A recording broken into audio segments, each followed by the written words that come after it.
Ассаламу алейкум рахматуллахи баракатух. Мен со ата-аналарға жақсылық қылу турасында азғантай видео түсіріп, мен ақпараттарға қойған едім. Осы азғантай астыңғы жағына видеом сыймай қапты. Со мысалдарым бар еді, соны айта кетейін. Және десе, шариғатта ата-анаға жақсылық қылуды бұйырғанын айта кеткім келіп отыр. Енді біз мынаған келген едік. Өзбекстанда, мына Ташкент қаласында Фазыл қары деген қары болған екен. Өте ілімді, сауатты, Аллах субханаллах тағалаға имам келтірген, тақуа кісі болған екен да. Сол кісінің әкесі болған екен. Ясынхан деген әкесі болған екен. Ясынхан қары деген. Сол енді ол кісі картеге келе, әкесі, Фазыл қарының әкесі ауырып қалған екен. Жынды болып ауырған екен да. Сонда Фазыл қары жұмыстан келе жатса, алдынан жүгіріп шығып, «Ей, сен мені өз үйіме апарып тастағың, мен бұл жерде тұра бермеймін, өз үйіме апар» десе, Фазыл қары, мен жұмыстан шаршап келе жатырмын, бәле болдың ау деместен, ренжіместен, әкесін күліп қарсы алып, мәшинесіне құшақтап апарып, отырғызып, бүткіл көшенің бәрін айландырып әкеп, өз бөлмесіне апарып қойып қойса, әкесі мәз болып жатады, қуанып жатар екен. Өз үйім, өлең төсегім деп.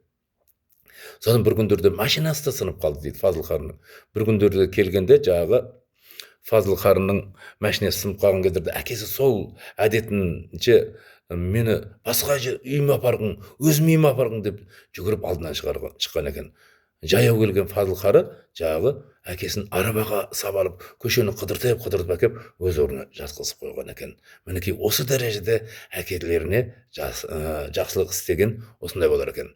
Қазақта мынандай сөз бар. Әке шешең жынды болса, байлап бақ деп.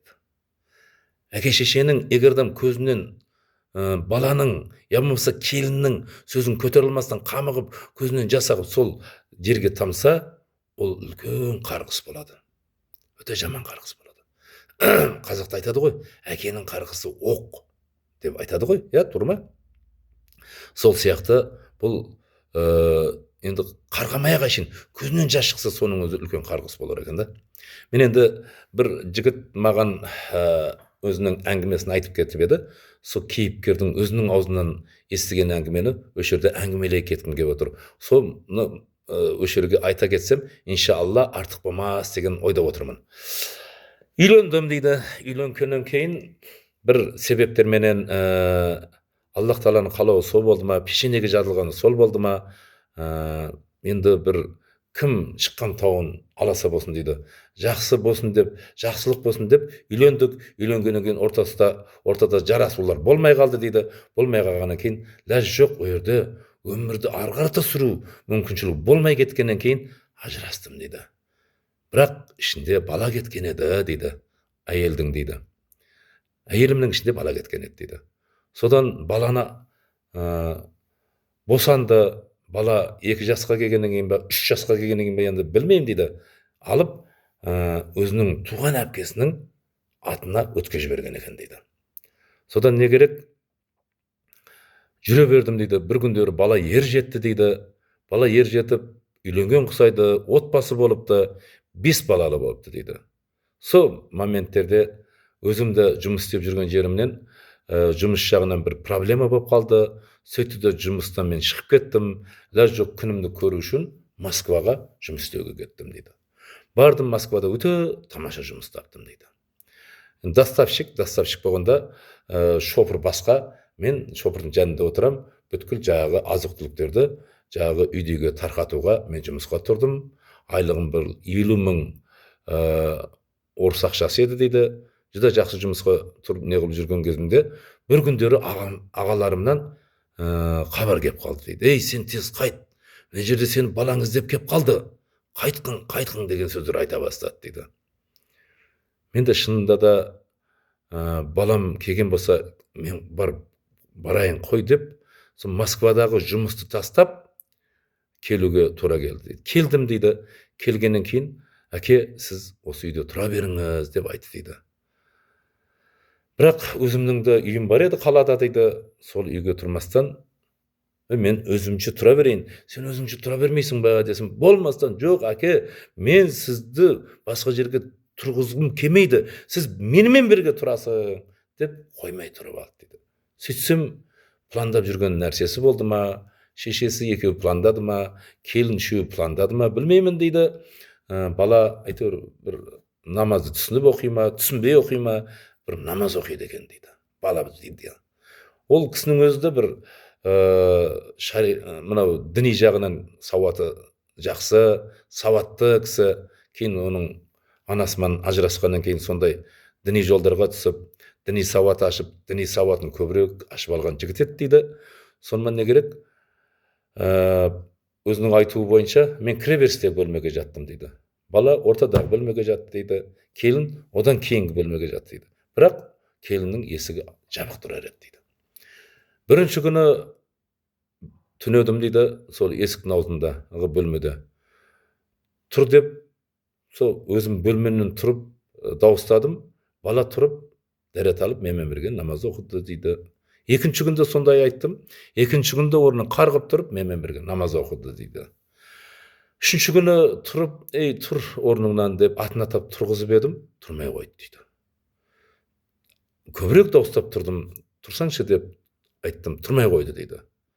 Сол кездерде мен ойымда ештеңе жоқ, мен кірдім да иығынан түртіп оятып, сол ізіммен артқа шығып кеттім, өзімнің бөлме жағыма шығып кеттім дейді.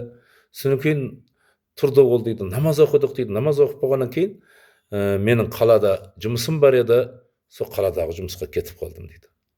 Қаладағы жұмысқа кетіп қалып, сол кешке қарата бір шәкірттерімнің үйіне жатып, сол жерден телефонмен хабарласайын, келіннің бойында бар еді, сол хабар алып қояйын деп жаңағы звондасам, екеуінің телефонында блок қойып қойған менің телефоныма дейді. Сонымен хабарласа алмадым. Таңда әрең дегенде атқыздым, не болып қалды екен деген ойлар келді дейді. Сонымен бардым үйіне дейді. Әлгі балаларға сникерс деген кәмпеттерді алдым дейді. Барып балаларға кәмпетті тарқатып қойып, сол баланың бөлмесінде жатқан едім. Бала келіннің кроватын көрсетті дейді. Әке, ана кроватқа жатпайсыз ба деп айтты дейді. Одан кейін мен аң-таң қалдым да, бұны неге айтып тұр екен деген ойға келгенім жоқ. Жоқ балам, болмайды. Бізге келіннің кроватына жатуға болмайды. Жату түгілі ол бөлмеге кіруге де болмайды, отыруға да болмайды деп мен жауап бердім дейді. Біраздан кейін келін шай алып келді. Шайдың үстінде бала әңгіме көтере бастады дейді. Кеше сіз мені намазға оятып болғаннан кейін менің әйелімнің бөлмесіне кіріп кетіпсіз. Сөйтіп әйелімнің жанына не істеп қайттыңыз деген сауал қойды дейді. Аң-таң қалдым дейді. Бірақ ол істі мен істегенім жоқ дейді. Мен сол жерде айттым дейді, мына сөзіңді тоқтат, мені елдер шынайы таниды. Мен келінге барғаным жоқпын, келіннің бөлмесіне барғаным жоқпын. Сен иығыңнан түртіп, оятып, мен тура артқа қарата шығып кеттім деп айттым дейді. Жоқ, әке, сен жаман пейілді екесің, ойың жаман екен, менің әйелім бөлмесіне кірдің деп, болар да болмастан мені сумкамды ала кеп көшеге қарата жүгірді дейді. Қаладан келсем бүткіл сумкаға киімдерін бәрін салып, дайындап етіп қойған екен. Одан кейін айттым дейді, қойып қой сумканы деп айттым дейді.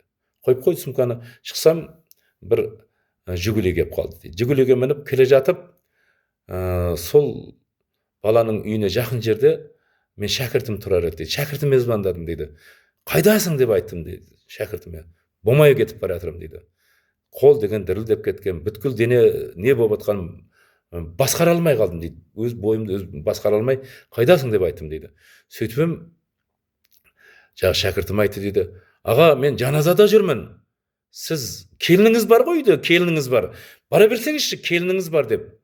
Бұл адам үш қайнысы сорпасы қосылмайды. Айдаладағы бір адам. Үйде келініңіз бар, үйге бара беріңіз деп маған айтып жатыр. Енді өз балам келініме мені жала жауып, келініме мені осындай қылып тұрған болса, ол мені келініңіз бар үйге бара беріңіз деп айтты дейді. Әрең дегенде кіріп бардым.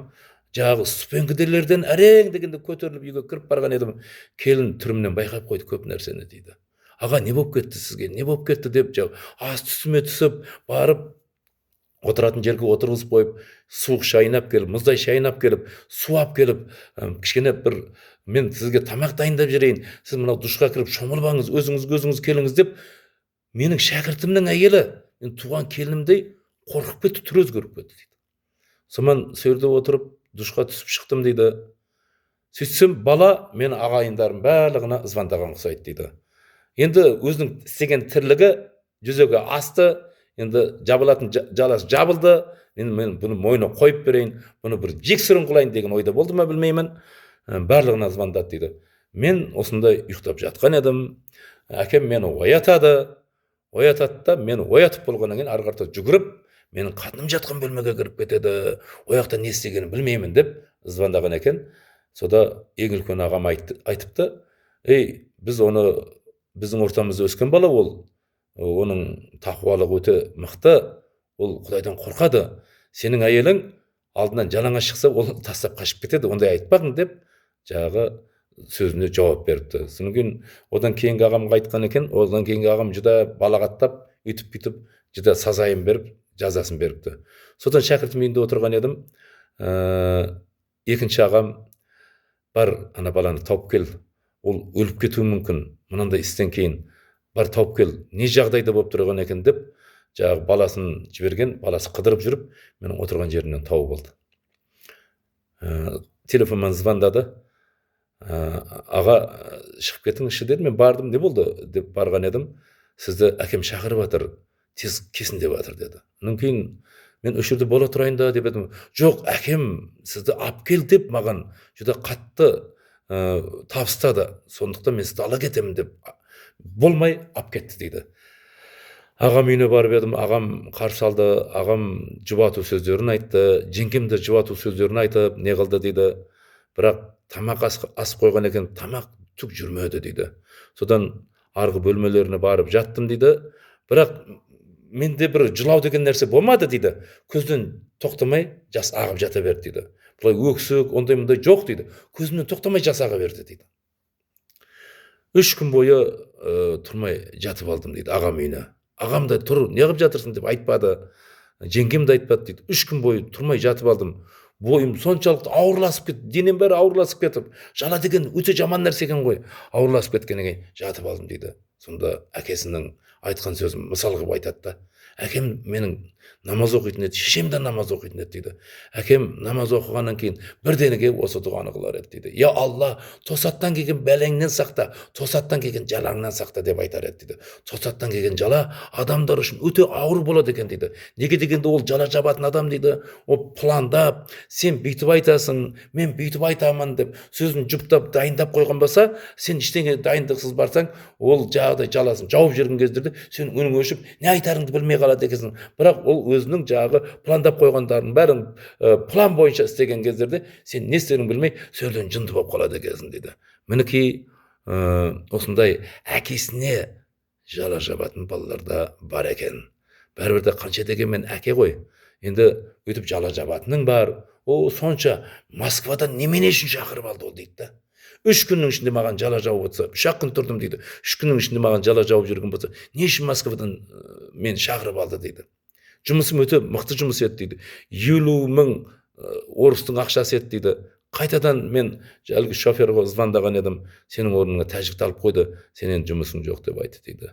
Міне осындай тірліктер де болып жатады. Бірақ Аллах субханаллаху тағала Құран кәрімде әке шешелеріңе жақсылық қылыңдар деген аяттар келеді. Сондықтан енді әкем шешеммен ажырасып кетіпті екен деп елдің алдына бұлай сүмірейтіп берейін деген нәрсе істелінбеу керек еді. Сонда сол бала айтып жатыр, енді бір достарым бар еді дейді. Бірге жұмыс істеген достарым бар еді дейді. Бір күні бірге жұмыс істеген досым бір қуанып отыр дейді. Не болып қалды десем, біз ініміз екеуміз әкеміз тауып алдық деп қуанып отыр дейді. Бірақ әкеміз бомж болып кетіпті, ішіп кетіпті, үй жайы жоқ, әр жерде жататын екен.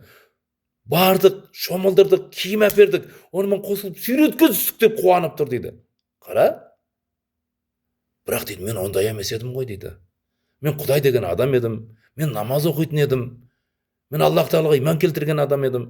Соншалықты дәрежеде мен жерге тығып тұрып, сондай жағдай өзінің пландастырған жұмысын істегені ол деген дұрыс емес қой деп жағы маған айтқан еді. Соны мен баяндап, осыны елдерге сондай пешенеге жазған нәрсесімен әйелдерінен ажырасып жатса, со әйелдері балдарын жұмсап атса, ондай нәрсе істеуден аулақ болыңдар деген ойменен осы сөзімді аяқтағалы отырмын.